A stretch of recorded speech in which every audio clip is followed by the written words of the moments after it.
Olha, eu não sei explicar direito. Pode chamar de loucura, de alucinação do calor, do cansaço de cuidar de roça e de gente velha. Mas juro por Deus, estou sendo honesto. Meu nome é Ernesto, mas todo mundo me chama de Neto. Cresci no sítio do Córrego do Feijão, lá pros lados de São Gotardo, no Cerrado Mineiro. Fui embora para Uberlândia com 20 e poucos, trabalhei em oficina. Casei e me separei, a vida da cidade não colou. Voltei quando meu pai faleceu, deixando a minha avó, Dona Francisca, sozinha. Isso faz 20 anos. 20 anos cuidando dela, da casa, das poucas cabeças de gado, da horta. Eu achava que conhecia cada telha torta desse lugar, cada sombra do terreiro, cada cheiro da terra depois da chuva. Até ontem, até eu abrir aquele baú de cedro. A rotina era pesada, mas dava um sentido. Acordar com o galo do seu Zé Queiroz, o vizinho mais próximo, a uns 3 quilômetros. Botar o café no fogão a lenha menos eucalipto, velho, que dá um cheiro doce e amargo ao mesmo tempo. Depois, ajudar a avó a se levantar. Ela tem menos uns 90 e tantos anos. A mente dela ia e voltava. Uns dias me chamava de Neto, outros de Antônio, que era o nome do meu pai. Outros ficava só olhando pro vão da porta, como se esperasse alguém. A mão dela, fina e cheia de veias, parecia um galho seco. Eu a vestia, dava o café com pão dormido amolecido no leite. Ela quase não falava. Só balbuciava coisas sem pé nem cabeça. O sal está fraco. A sombra de um buzeiro está no lugar errado. Eu anuía, sem prestar muita atenção. Era o cansaço dela, pensei. O cansaço de quase um século. Minha ferida, a que eu não gosto de tocar nem de pensar, era outra. Voltar pro sítio foi uma derrota. Na cidade, eu era só mais um ex-manino da roça com as mãos calejadas e cabeça vazia de sonho grande. Aqui, eu era o neto que voltou de rabo entre as pernas, o que não soube ficar longe. Cuidar da avó era uma obrigação que engoli com o orgulho machucado. Todo dia, ao amassar o fubá para angu, ao consertar a cerca de arame farpado, eu sentia o peso de uma escolha que não tinha sido bem uma escolha. Era um dever quieto, amargo como o pó do café torrado demais. O gancho veio numa sexta-feira, dia de faxina pesada. A avó dormitava na cadeira de balanço na varanda. Decidi limpar o quarto dos fundos, um cômodo abafado que guardava tralhas de gerações, cheiro de mofo e naftalina. No canto, o baú de cedro do meu bisavô. Resolvi dar uma organizada, talvez achar alguma foto antiga, algum documento de terra que tivesse perdido a validade. O baú estava pesado, a fechadura enferrujada cedeu com um gemido. Dentro, roupas engorduradas de tempo, um terço de contas gastas, um facão velho da marca Arno, a lâmina toda mosqueada. No fundo, uma pasta de couro rachada, abri, havia algumas certidões de nascimento amareladas. A minha, do meu pai, do meu avô, e uma certidão de óbito. O nome, Francisca Maria da Conceição. Data do óbito, 14 de maio de 1970, local Sítio Córrego do Feijão, causa parada cardíaca. Assinatura do médico de Buritis, carimbo do cartório. Olhei 3 vezes, depois 4. A data não mudava online. Eu tinha 5 anos em 1970. Meu pai estava vivo. Minha avó estava ali, na varanda, respirando. Eu cuido dela há 20 anos desde 2003. Como ela podia ter sido enterrada em 1970? A tarde esfriou de repente, uma friagem de madrugada que desceu do cerrado e entrou pela janela sem vidro. Lá fora, o motor da bomba d'água, aquele velho monjolo que teimava em funcionar, engasgou uma vez e calou. Ficou um silêncio fundo, só o rangido da cadeira de balanço da varanda. Fechei o baú. A certidão ficou na minha mão, o papel áspero e quebradiço. Erro de cartório? Disse em voz alta. A voz saiu rouca, engasgada. Homônima. Deve ser homônima. Mas no fundo eu sabia que Francisca Maria da Conceição, nascida ali mesmo no córrego, era nome único. Não tinha outra. Fui até a varanda. A avó estava lá, os olhos semicerrados voltados para o pé de aroeira no meio do terreiro. A sombra da árvore se esticava longa, mas parecia errada, como se a base da sombra não começasse exatamente no tronco, mas uns palmos ao lado. Desviei o olho. Vó, tudo bem? Ela virou a cabeça lentamente. Os olhos dela, opacos como água de charco, me encararam sem reconhecer. O sal está fraco, murmurou. Era o que ela sempre dizia. Voltei a olhar para a certidão. Precisava de outra prova. ou de uma desprova. No dia seguinte, fui até a cidade, Buritis, a uns 40 quilômetros de estrada de terra. O cartório era pequeno, uma salinha com ventilador de teto e cheiro de papel velho. A moça do atendimento, jovem, digitou o nome no computador. Tem aqui o registro de óbito de 1970. E o assento de nascimento de 1898, nada mais. Perguntei se podia ver o livro físico de 1970. Ela olhou estranho, mas foi até o arquivo. O livro era enorme, couro gasto. A página do dia 14 de maio de 1970, aí estava, letra cursiva de tinta azul já desbotada. Francisca Maria da Conceição, falecida no sítio Córrego do Feijão. Assinaturas, o médico, 2 testemunhas, Antônio Pereira, meu pai, e Maria do Carmo Lopes, uma vizinha de quem eu nunca ouvira falar. E uma observação, sepultamento no cemitério local.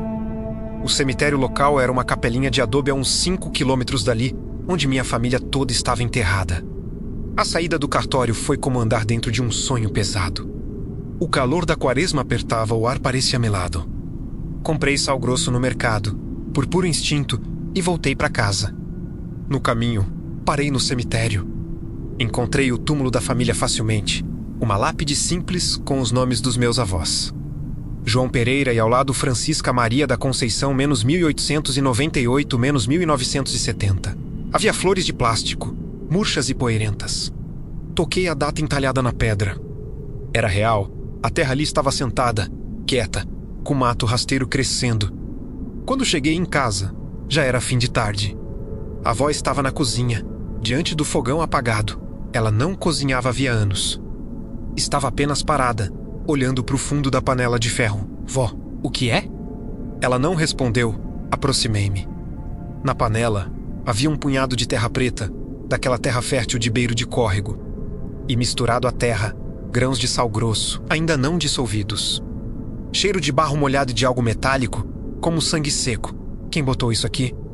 Perguntei, a voz mais alta do que pretendia. Ela se virou. Pela primeira vez em anos, o olhar dela pareceu fixo, presente e profundamente cansado. Tem que fortalecer o sal, disse, com uma clareza que me gelou. Então, voltou a ficar alheia, olhando para as próprias mãos. Aquela noite foi de vigília. Deixei uma lamparina acesa no corredor. Os grilos cantavam lá fora e, de repente, pararam. Todos ao mesmo tempo. Um silêncio de fundo de poço se instalou. Só se ouvia, de longe, o uivo do cachorro do seu Zé Queiroz. Mas não era um uivo de lamentação. Era um uivo curto, abafado, como se algo tivesse tapado a boca do bicho. Levantei, fui até a porta da rua. No terreiro, sob a lua cheia, a sombra do pé de aroeira estava exatamente onde não devia estar, cobrindo a porta da casa, quando a lua estava atrás dela. A sombra devia estar do lado oposto. Fiquei olhando, a pele arrepiada. Aí, no silêncio, veio outro som, o rangido lento e constante da porteira de arame farpado do curral. Abrindo e fechando sozinha, como se alguém estivesse empurrando. Sem pressa, não aguentei. No dia seguinte, fui até a casa do seu Zé Queiroz. Ele era o homem mais velho da redondeza. Devia ter seus 80 e muitos, mas lúcido como uma faca. Encontrei-o no paiol, consertando uma enxada. O cheiro de óleo queimado e fumo de rolo enchia o ar. Contei tudo, hesitante, sobre a certidão, o túmulo. Não falei da terra na panela nem da sombra. Ele ouviu, sem interromper, cuspindo um pouco de tabaco no chão de terra batida. Quando terminei, ele limpou as mãos no jeans e olhou para mim, longamente.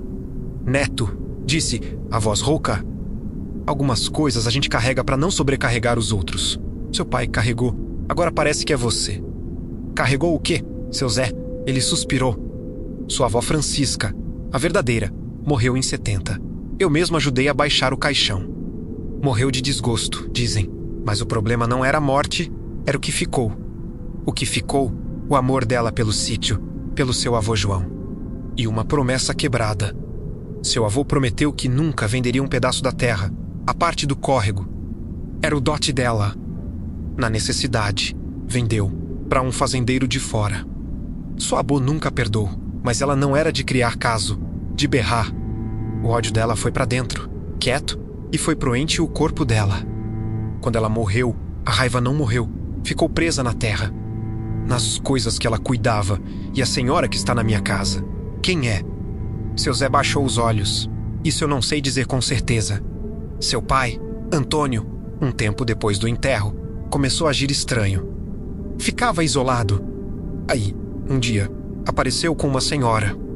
Dizia que era a mãe dele, que tinha ido para casa de uma irmã e voltado. A gente estranhou, porque ela era igual a pastor, mas também não era. Não tinha cheiro de gente. Não suava, não envelhecia direito. A gente da roça sabe, tem coisas que a terra engole e cospe de volta, com a mesma forma, mas sem a alma de antes. É uma alma de lugar, de raiva guardada. Seu pai cuidou dela até morrer, como se fosse a mãe verdadeira. Ele achava que era penitência, que se ele cuidasse bem, a raiva da terra ia sossegar. E não sossegou. Sossegou enquanto ele cuidou. Agora é você. Voltei para casa com a cabeça a mil, uma entidade. Uma coisa da terra, com a forma da minha avó, alimentada por uma raiva de posse, por uma dívida que meu avô contraiu. E meu pai passou batata quente para mim, sem nunca contar. A ferida interior, aquela vergonha de ter voltado derrotado, começou a arder de um jeito novo. Eu não estava só cumprindo uma obrigação familiar. Estava sustentando uma mentira, pagando uma dívida que não era minha. Preso num ciclo que começou com a raiva de uma mulher traída na sua própria terra. Ao chegar no terreiro, vi a avó a coisa menos sentada no mesmo lugar, na varanda. Dessa vez, ela segurava algo no colo. Era uma moldura antiga de madeira. Dentro, uma fotografia preto e branco. Amarelada, aproximei-me. Era uma foto de família, talvez dos anos 60. Meu avô João, minha avó Francisca verdadeira, com um olhar severo. Meu pai jovem. Uma criança, eu neto todos em frente à casa. Mas no lugar da minha avó, na foto, havia um borrão. Como se a imagem dela tivesse sido desgastada, apagada deliberadamente, ou como se nunca tivesse sido impressa direito. A coisa que se fazia passar por ela olhou da foto para mim e depois para a moldura que segurava. Não disse uma palavra. Só passou um dedo seco sobre o borrão, num gesto que podia ser de carinho ou de afirmação de posse. O vento levantou, fazendo as folhas secas do terreiro rodopiar. O rangido da porteira do curral começou de novo, mais insistente. E do córrego, distante, trouxe um cheiro súbito e forte de terra revolvida e de flor de Maria sem vergonha murcha. Um cheiro doce e fétido ao mesmo tempo. A revelação do seu Zé Queiroz não trouxe alívio, só aprofundou o buraco. Eu não estava cuidando de uma pessoa. Estava sustentando um fenômeno, um ciclo de culpa e dívida. E pior, eu era parte dele desde criança, aparecendo naquela foto ao lado do borrão que era ela. A ferida da minha volta, da minha suposta derrota, agora ganhava um significado perverso. Eu tinha sido puxado de volta justamente para isso. A terra, ou a raiva que nela ficou, me queria ali. Decidi fazer um teste. Uma estratégia que qualquer roçado conhece, isolar o que é impuro. No outro dia, enquanto a coisa-avó dormitava na cadeira, espalhei uma linha contínua de sal grosso no batente de todas as portas e janelas da casa. Não era um ritual que eu soubesse de cor, mas era um instinto. Sal purifica, afasta. Terminei ao meio-dia, suando. As mãos ásperas de sal, fui verificar. Ela não estava mais na cadeira da varanda. Meu coração gelou. Procurei pela casa toda, nada, até que ouvi um barulho vindo do quarto dos fundos, o do baú. A porta, que eu deixara fechada, estava entreaberta. Lá dentro, ela estava de pé, de costas, diante do baú aberto. Na mão, segurava a certidão de óbito de 1970. Ela não olhava para o papel. Olhava para a parede vazia. Com a outra mão, passou os dedos sobre o reboco, na altura do seu peito. Onde ela passava, a tinta branca e velha escurecia, ficando úmida e marrom, como se sangrasse terra. Formou-se uma mancha, uma espécie de contorno. Parecia o formato de um crucifixo de cabeça para baixo, ou talvez apenas a marca de uma raiz. Vó, minha avó, saiu um sopro. Ela se virou, os olhos não estavam opacos. Estavam escuros, profundos como um buraco de tatu no barranco. E pela primeira vez, vi neles um reflexo. Não era o reflexo do quarto, nem o meu. Era algo como a copa de uma árvore contra o céu noturno. Ela estendeu a mão que segurava a certidão. O papel, ao toque dos dedos dela, começou a envelhecer aceleradamente. A amarelar, a desfazer-se em pó, que caiu no chão de tijolo. A mensagem era clara. Os documentos humanos não importavam. A realidade dela era outra, Recuei, ela não me seguiu. Ficou parada, observando a mancha na parede. Saí da casa, ofegante. Precisava de ajuda de quem entendesse dessas coisas. Lembrei da Dona Mercês, uma benzedeira que morava perto do córrego seco, uns 8 quilômetros adiante. Peguei a caminhonete velha e fui. Dona Mercês era uma mulher magra, de cabelos totalmente brancos, mas com um olhar vivo. Sua casa era simples, com um pé de arruda enorme na entrada. Contei a história, truncado, sem detalhes muito sobrenaturais, focando na certidão e no comportamento estranho.